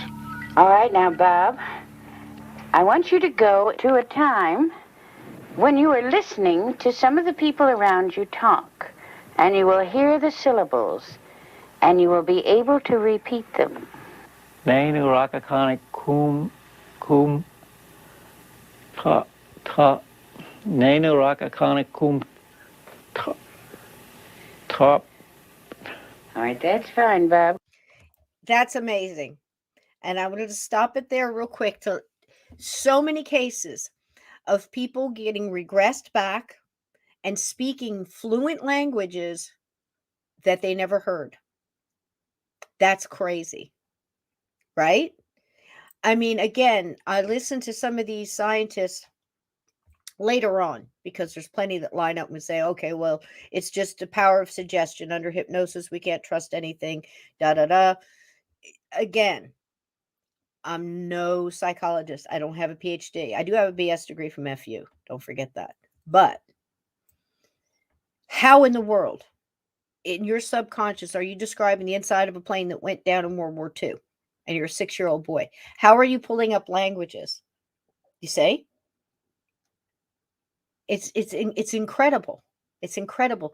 There's got to be some truth to this. And as somebody who has memories of this stuff, again, the thing with the injuries, that once that is one of the most beautiful things out of this whole thing, is say you had a constant injury, or your back always hurt, or your elbow, or whatever, or you had a birthmark where there was an injury that kind of always hurts you. The doctors can't figure out what it is. And once they go into the past life regression and find out what that wound was about and deal with it, then it's healed, or it's gone. No more migraines, or no more, trick back or funky knee. It's amazing. Now that could be power of suggestion. But I don't know if you're going to come back and start speaking a language that's been dead for 500 or 600 years. That's incredible. Think about it. Can you tell me what these words mean? What is being talked about? In regard to the day's labors, the dissatisfaction with the task, the satisfaction with the job. How do you feel about this? Do you feel dissatisfied? I feel it's all in a day's time, and I'll soon be on my way away from it.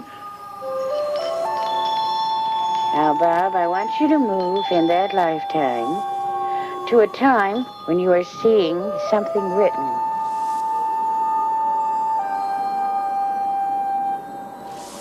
Do you see anything?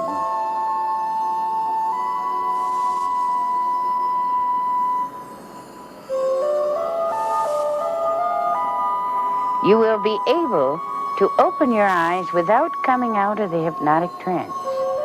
You will focus intently on the hieroglyphs, and you will be able to copy them. Dr. Wambach has had an expert at Stanford University study Bob's strange writing. She says the expert has been able to identify 80% of the characters as authentic Egyptian hieroglyphs. Very good, Bob. Can you tell me now what these hieroglyphs mean? In reference to a new trade route and treaty of free movement and protection from the highest power for such a venture.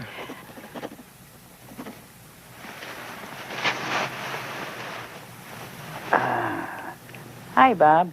Oh. How was it? Not bad. Not bad, huh? Bob is a retired stockbroker. Yeah. How could he write and converse in a language that vanished tens of centuries ago, along with the builders of the pyramids? At the very least, it's a fascinating exercise, this probing of the unconscious mind for scraps of information about past lives. There are more practical aspects to the study of reincarnation. Trauma from a past life sometimes seems to spill over into the present. It is possible that many physical and emotional problems which defy medical science can be cured through an understanding of this principle. In this lifetime, for instance, I've had a series of, since early childhood, seizure type of things that occurred that doctors and priests couldn't explain. That Shirley Krepp eventually described her problem to Dr. Wambach. the sensation of going 1,000,000 miles an hour and weighing at least a ton, and it was pretty terrorizing to have that occurring because I couldn't make it stop. During the session where I was regressed to the lifetime as a girl named Maria, this particular seizure started to occur while I was under hypnosis. And it was then that Dr. Wambach took me to that point where it first started to occur. Under hypnosis, Shirley described herself as a healer in a village on the coast of France. She said her name was Maria, and that she'd been summoned to the constables to help his sick child. The child died. One evening, after the child had died, on my walk home through the forest, out of the bushes, out of the trees, with torches, the whole village seemed to appear, and they were going to burn Maria as a witch because they thought she'd killed the boy. And they came towards her, they'd get the witch. And I ran as Maria. I didn't want to get caught, and it was then that the sensation started, the sensation that I had been experiencing in this lifetime of absolute stark raving terror. And they chased me, screaming and yelling, and I ran and I ran. And rather than to be caught by them and burnt, I jumped off a cliff. And that was the feeling of weighing 1,000,000 pounds. And as Maria dropped that body and came out of that body, the weight, the speeding sensation stopped completely and abruptly, unlike any of the seizures that I'd had. It could be coincidence that Shirley's symptoms disappeared after she confronted the nightmare of a prior life. Or it could be just what it appears, using an understanding and karma to calm the restless corner of Shirley's mind that is still Maria. Dr. Wambach's collection of 2,000 apparent reincarnation experiences has yielded some fascinating data. Between 70 and 80% of her subjects remember lives as working-class people or peasants. If these prior lives were imaginary, wouldn't more people think of themselves as royalty rather than accurately reflecting a cross-section of society? In another experiment, a group of white Californians was regressed to the 1850s. An extraordinary number said they were Asians then. Could they have been the Orientals who were imported to build California's railroads? Could they still be with us in new bodies? How many pasts can a person have? The work of other investigators may suggest an answer.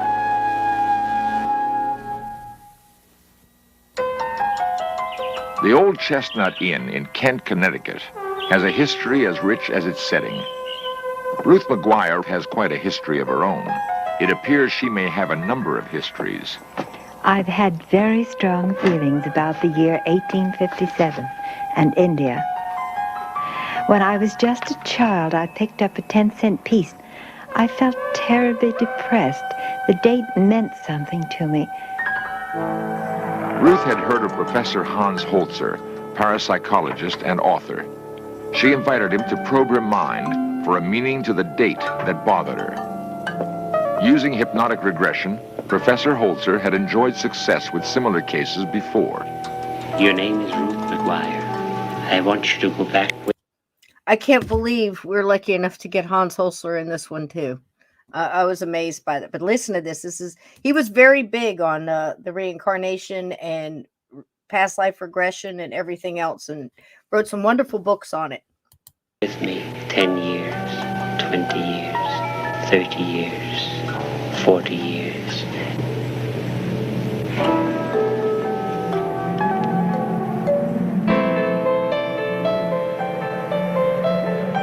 Where do you live? In Manhattan.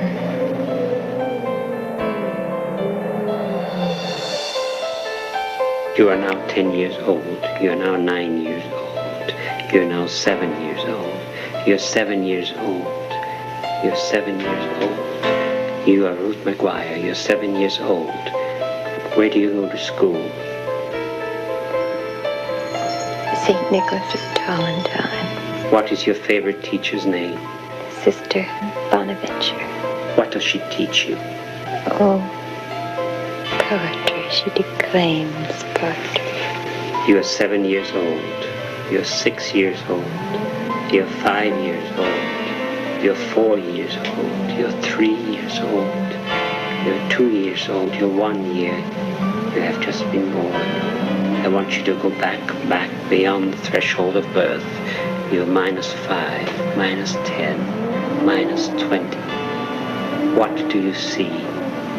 Look around you. Where are you? It's all vapory. What do you see? Thick clouds and vapors. Cold.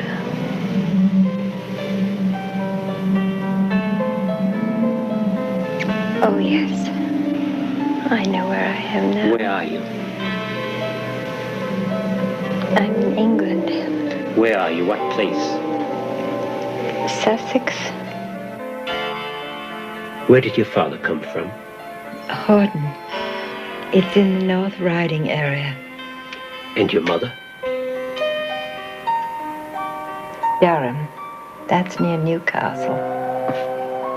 Did you ever get to the New World? No, I died in Leiden at the age of 13. It was like a dam breaking, the bodies screaming, shouting, pillaging. I ran and hid. Next, Ruth recalls another life and a crisis in a distant land. I always dreaded being sent away. Where were you sent? We went to India. Where in India? Calcutta. And then another place where there was an uprising.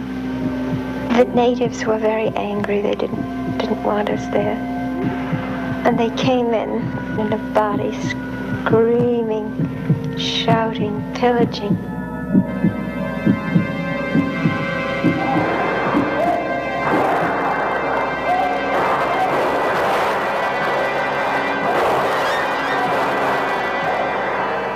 Professor Holzer feels he can probe even deeper into Ruth's multiple past lives.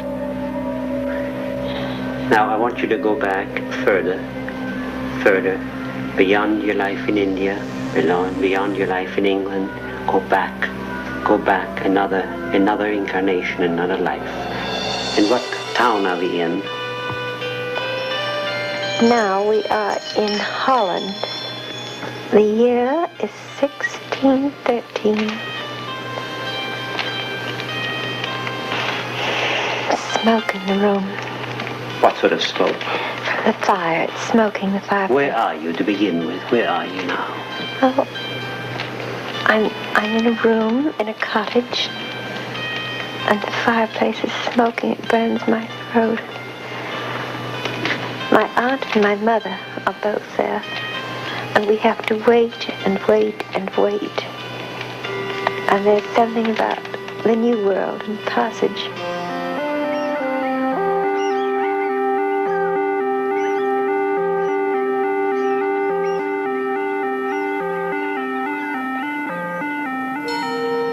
There was this large man, and he pinned me against the wall. I was miserable, and I fell overboard. For a moment, I struggled, and then a strange feeling of happiness came over me. I must have been on shipboard. I saw the coffin and the people passing by, and I wanted to tell them, I hear what you're saying. I hear. And I tried to move my arm. I tried, and it was like lead. I couldn't move. I couldn't wiggle. I couldn't even move my nose. I couldn't indicate that I was there and I was listening. I seemed to be moving on a ribbon towards a great light.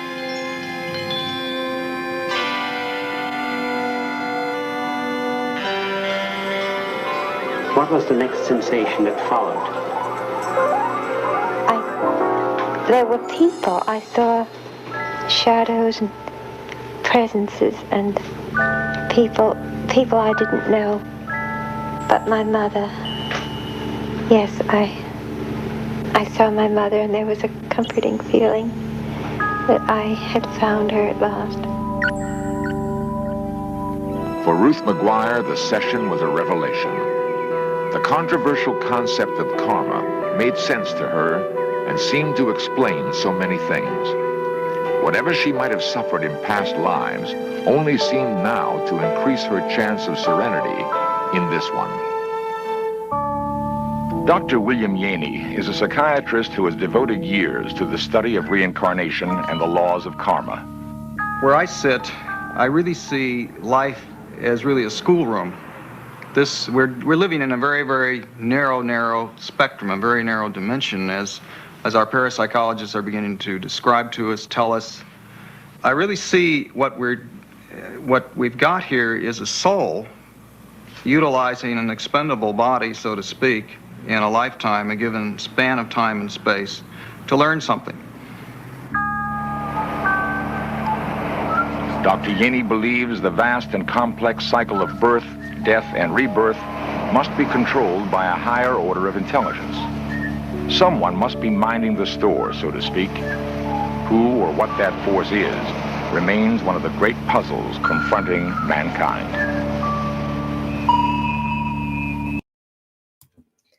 Now, guys, I get excited about stuff. Look. Story by Hans Holzer, right? And this was the narration was written by Robert Long. I don't have a clue who he is, but I damn well know who Hans Holzer is. So this blew my mind. I had no idea. And furthermore, looky here. Wait, go back one. I'm sorry. That's us. Enjoy the journey. Looky here. If I put it in, if it goes a little further, I think I cut it off. He produced it too. I had no idea. Did you guys know this? Hans Holzer? Are you kidding? So for those of you who don't know, real quick, because there's some new people in here tonight that that weren't here in the beginning when we told the whole story how we got started. Hans Holzer was the one who started me on this trip. And I'll tell you why. Well, the ghost did. But because of the ghosts, I wanted to find answers. And I started my quest into looking for answers for this probably when I was, I don't know, what's the first time you go to the school library and get books?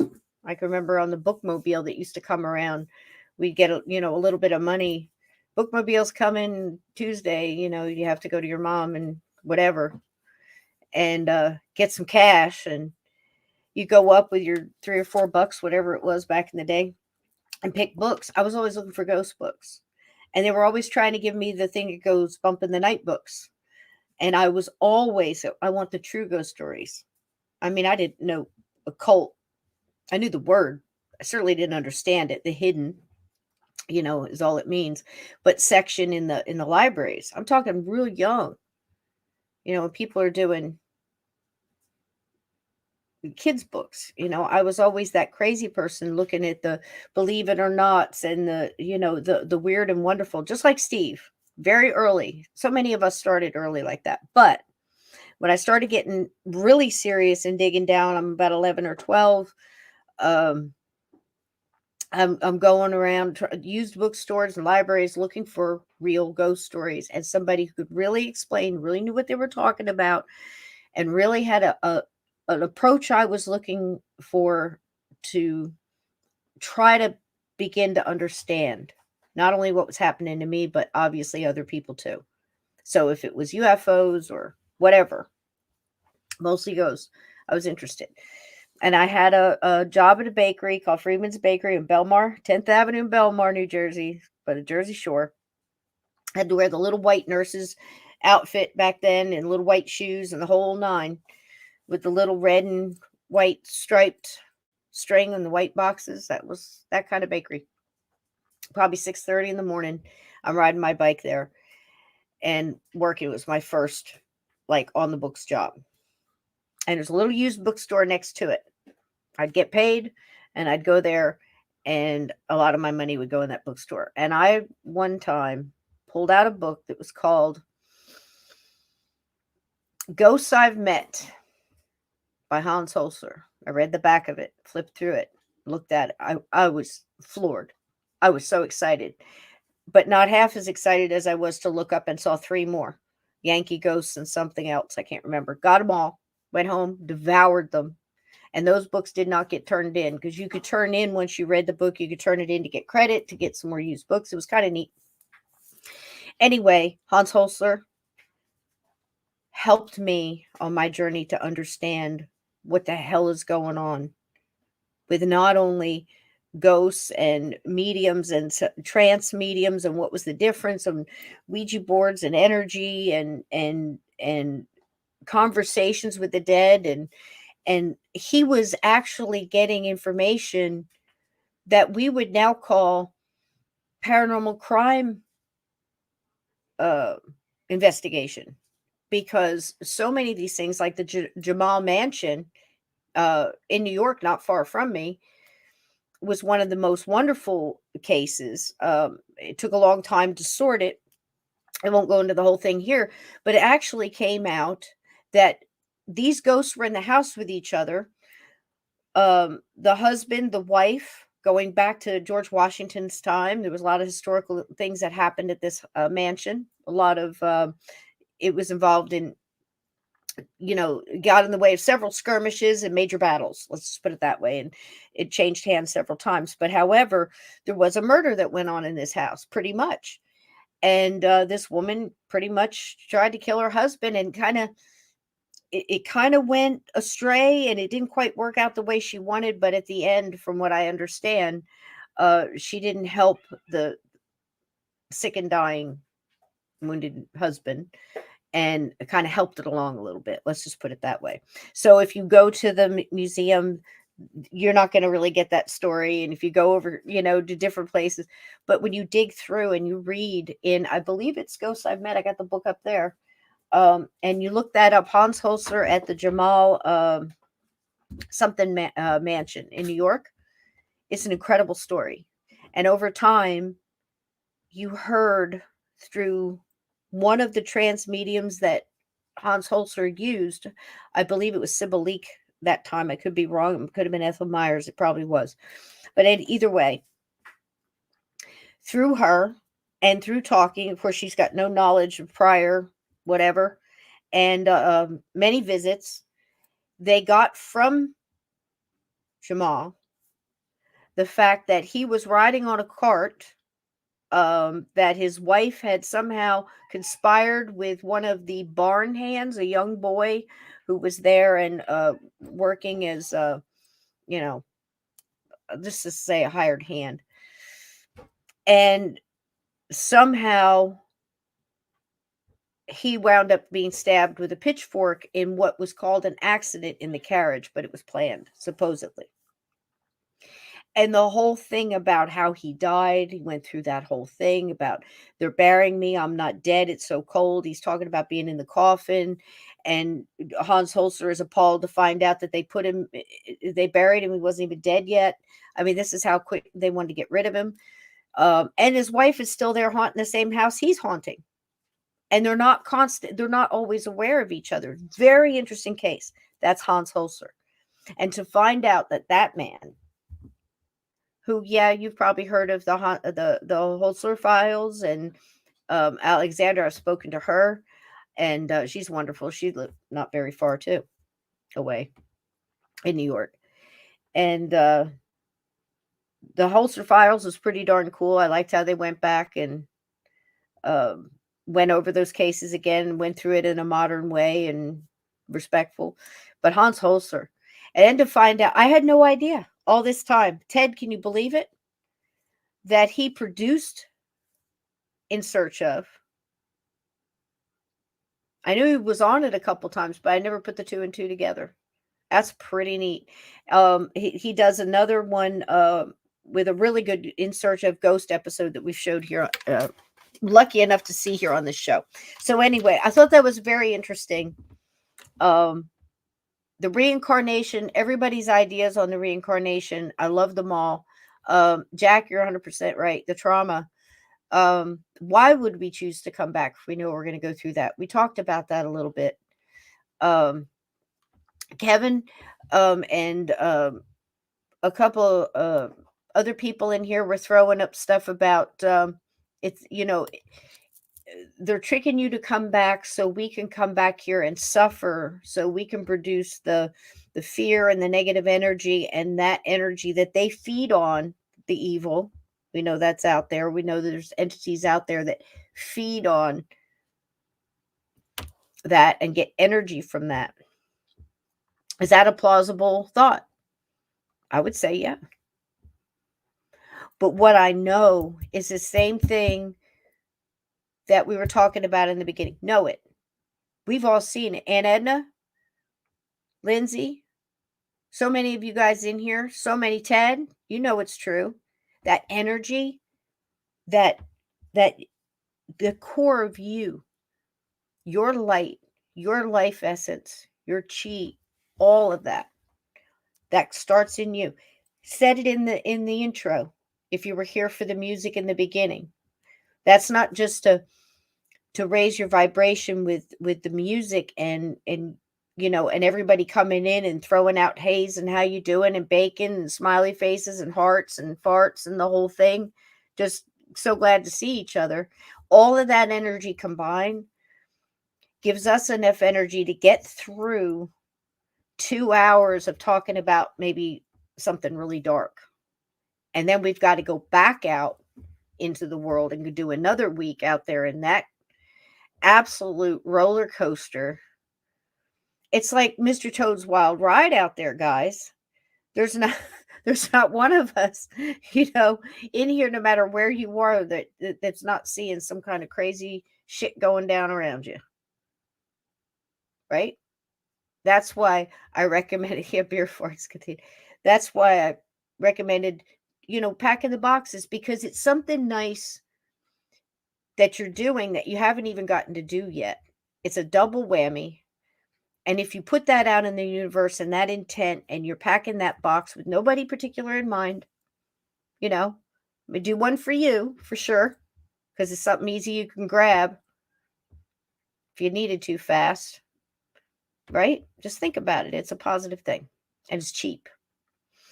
And you're packing it unselfishly with intent to gift it to somebody that the universe is going to send you in your future. Why not think about it like that? Now, what are you doing? You're putting you're putting that light that we're talking about that comes from you into that. This is what I have been taught by elders from many, many different bloodlines and many different, hey, Steve, how you doing, sweetheart? From many different bloodlines and many different cultures and tribes and whatever. That if I grow sage and I make sage sticks, or I buy sage, whatever, and I gift that to someone else, the energy in that is now doubled. Now, if they gift it unselfishly to somebody else too, now that energy that you're putting in, that same with crystal, same with just about anything, I would imagine. Very interesting. Very interesting. Because now a simple box of something might not only just get a couple people over a bad hump. Didn't really cost you that much. It's going to gain you so much. And now, instead of other people basically treating you like, the Golden Corral, and you're some kind of buffet of fear and, oh my gosh, what am I going to do? And not in control of anything. And there's all of these big things I can't control. You did one little thing and you put it in a nice little square box and you categorized it as hope. And it's not even hope for you. How strong do you think that would be? Just a thought. That has to be a nice, unselfish thing to do. And the intent and the trust that you're putting out in the universe, that they're going to send you something. Somehow you're going to find somebody who needs that or could use it. You might not know who it is. It might go through somebody else. Random, spontaneous, yeah. Mm-hmm. But it's also something for you to think about and you get excited about. It's like if you've ever built an Easter basket for somebody or put together a group of things for a person for gifts or birthdays and, planned all that. This goes with this and this goes with that. Think about it. If I had to get through a couple of days, what would I need? Could I put a couple bottle of water in there or, maybe some Tang or something else? Simple. Be creative. Be creative. It's a kindness and it's not a waste, because at the very least you wind up with a box of something that you can grab or you can use. Hey, Linda, how you doing, sweetie? So think about little things like that you can do. I'm excited about finding out about the In Search Of with Hans Holzer. I mean, we were joking and saying, I believe Leonard Nimoy because he's on TV and stuff like that. But the thing is, Hans Holzer wrote that. Hans Holzer wrote, 150 books. I mean, somebody could Google it and tell me, because he wrote them on everything, like the brain and how it works. Different neurology. I mean, ghost books like crazy. Ghosts I've met, Yankee ghosts, dozens in the ghosts. Very into reincarnation, as you can see, the way he wrote that out. Now, like I said, the other documentaries, to be fair, there were an awful lot of scientists who had a lot of really convincing ways of describing how all of these things could just be made up out of whole cloth. But myself, who am I? Alls I can come up with, and I'm interested to see what you think. I can't come up with a convincing reason how somebody could start speaking a language that had been dead for hundreds of years. To pick hieroglyphics, write them. Now, of course, everybody could be in on the joke, and it could all be a lie. The whole everything could be, and probably is. Come to think about it, depending on what you're talking about, right? But Hans Holzer, he really was somebody. He was definitely a pioneer, very much like Peter Underwood and some of the other ones. But and he was a hard-headed Austrian, and he had a way about him, and he just wasn't taking any guff from ghosts. He's like, no, you got to go. You can't stay here. You don't belong here. You need to cross. This is it. We're done. He wasn't having it. But he did take the time to sort it and let them speak and tell their story and try to find their story. I'll never forget, and I'm going to leave you on this one, but we'll try to leave on a good note. One of the things that propelled me to do this show, the major thing, was to talk with people and get their ideas on things, because, again, reaching back to 1978, it doesn't get much better than that. Since 1978, we've had a lot of scientists say, it's all in the head. We're imagining this. We're doing this. We're doing that. It's this.